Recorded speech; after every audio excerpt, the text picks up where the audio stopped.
بسم الله الرحمن الرحيم. بسم الله ندوق.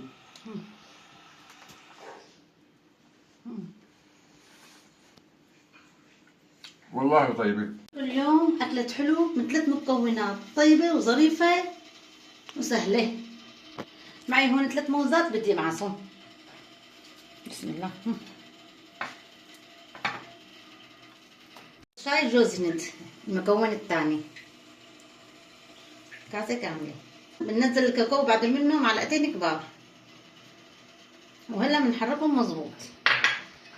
بسم الله حتى هيك يمسكوا مع بعضهم.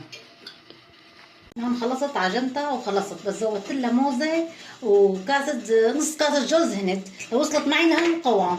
وهلا هون انا لما حطيت ساويت هدول، وهلا بدي كمله.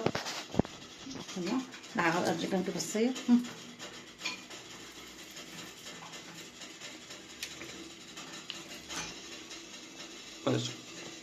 وحده معي هي بالجوز الهند بنحط لها. ما شاء الله. وانا هون هنطلع هيك ما شاء الله. انا هون هيك خلصت وساويت، وهلا حكمل زينته وارجع لكم. هيك خلصت الاكلة الحلو، خلصت. بسم الله ما شاء الله على هالمنظر. بعد ما خلصت حطيتها شي نص ساعة بالفريزر. هلا تفضل دوق يا صيح. الله يا رب. بسم الله الرحمن الرحيم. بسم الله ندوق.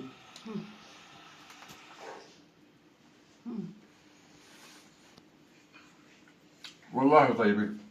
والله العظيم طيبة.